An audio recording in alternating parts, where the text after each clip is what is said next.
Hi and welcome to the video. I'm Damon, this is Dame Over, and in today's video I've collated some news to come out this month to do with the release dates and bug fixes to come in the first update to Battlefield 5 in 2019. I'll let you know the confirmed release date and time of Chapter 2 of Tides of War Lightning Strikes, and talk you through what else we can expect to be given to us in terms of information before the update is finally rolled out. Now all of this information is as up to date as it can be, some of it only being released a few hours ago, so hopefully you guys find this useful. If you do, then make sure you hit that like button, and if you're new around here and you want to keep up to date with more Battlefield 5 content, then make sure you hit the subscribe button too. And I've also got some news about a company coin fix and receiving company coins you've missed out on retroactively, but I'll get into more detail about that later.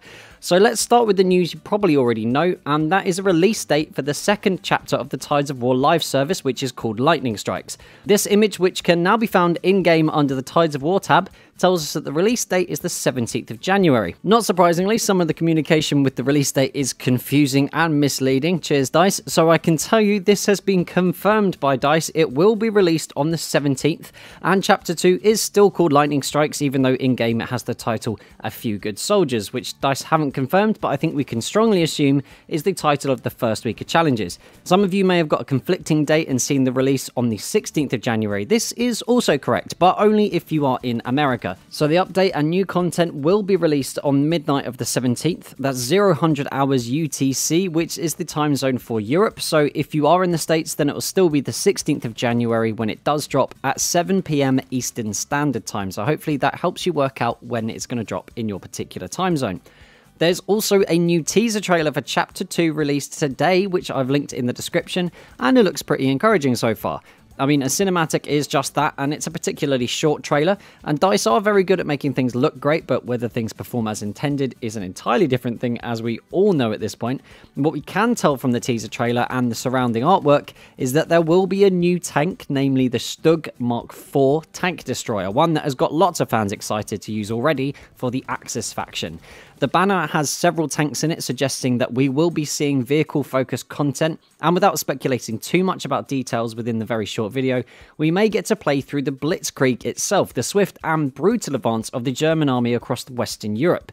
This is still only speculation taken from the title of Chapter 2, Lightning Strikes, as if my GCSE German and history served me properly. In German, Blitzkrieg translates in English as Lightning War or Lightning Raid.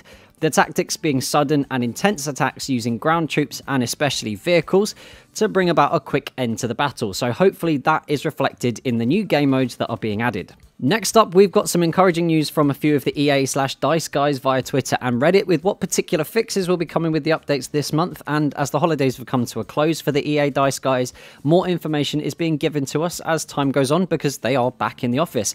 And you heard correctly, I said updates. In one of my previous Battlefield 5 videos, I explained how we will be getting more than one update this month. I'm not sure how that will affect what improvements will be implemented when, but just be aware that we won't be getting all of these fixes and improvements at the same time. We already know that bipods are having an overhaul. We've got vaulting issues being looked at and solved, as told to us by Florian Lebihan. I hope that's how I pronounce your name, mate. One of the core gameplay designers at EA/DICE. We can also expect to see improvements to audio, particularly to do with footsteps, something that I'm very excited about. The Panzerfaust will return to being able to one-shot hit planes, and the throwing knife's one-shot kill range is being extended out to 10 meters as well. But most significantly, there will be fixes to the netcode this month too. David Serland, who's one of DICE's multiplayer producers and an often very good source of new information for Battlefield 5, he honestly is great at communicating with the community about issues with the game. He tweeted this yesterday. So there is a fix that has been confirmed to improve the netcode and fix the issues being felt by so many players in terms of TTD, which is time to die. Specifically the one-frame deaths and super bullets, which is those bullets that magically travel around corners. Now, for me, this is by far the most significant improvement that's being rolled out to us because it has the potential to fix a huge number of issues that players are experiencing in-game. And I'll tell you for why. So just to explain very quickly what netcode is and why it's important. Now, in the simplest of terms, because it is complicated and has several stages to it, netcode is essentially how well players communicate with the service and each other. It's how you and other players give and receive information while you play.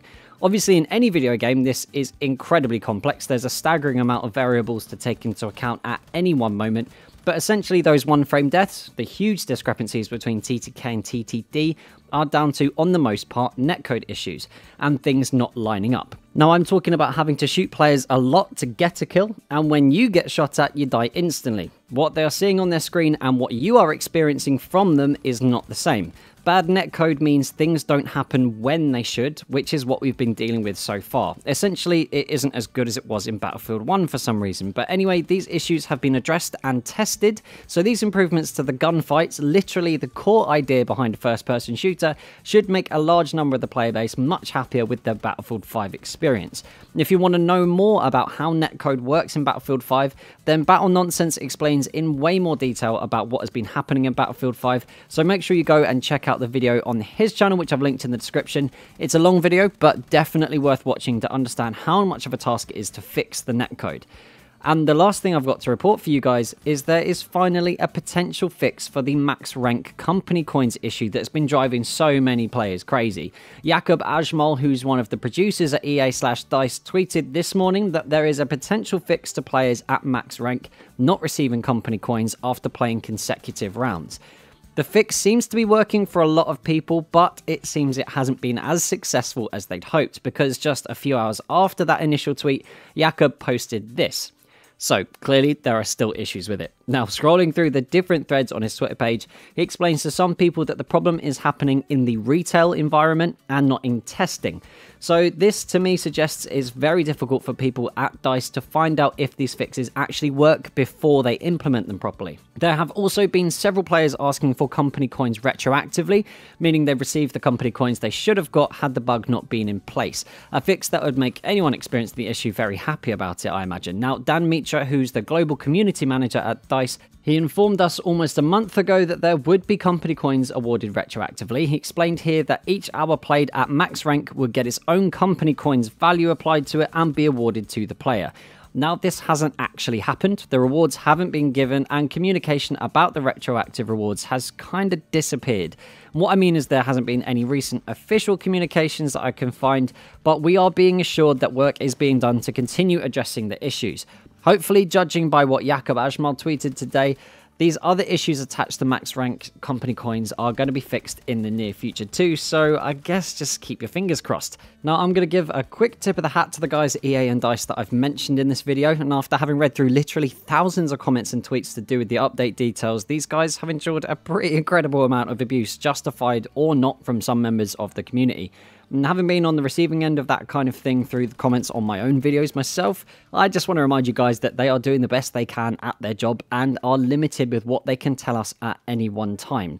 They need to communicate the correct things to us, so even if it is frustrating to wait, I think the best way to hear what we want is to ask them questions clearly and politely and just try and remain patient. But anyway, that's all of the latest news I have for you regarding Tides of War Chapter 2 Lightning Strikes, which drops in just 7 days, which I'm very much looking forward to. And here's a quick thank you to those of you guys that are helping to support the channel through Patreon, my Dame Operatives. It's because of you guys this channel can exist, and hopefully in the near future, I'll be able to do this full time with a little bit more support. So if you want to become a patron yourself, there's a link in the description, there'll be one in the pinned comment. It'll take you straight to the Patreon page where, if you'd like to, you can help support the channel from as little as $1 a month. So if you had a good time, make sure you hit that like button. If you're new around here, hit the subscribe button too. Don't forget the bell button for notifications so you don't miss any future posts. And as always, feel free to share this video with whoever and wherever you like. And until next time, that's Dame over. Peace.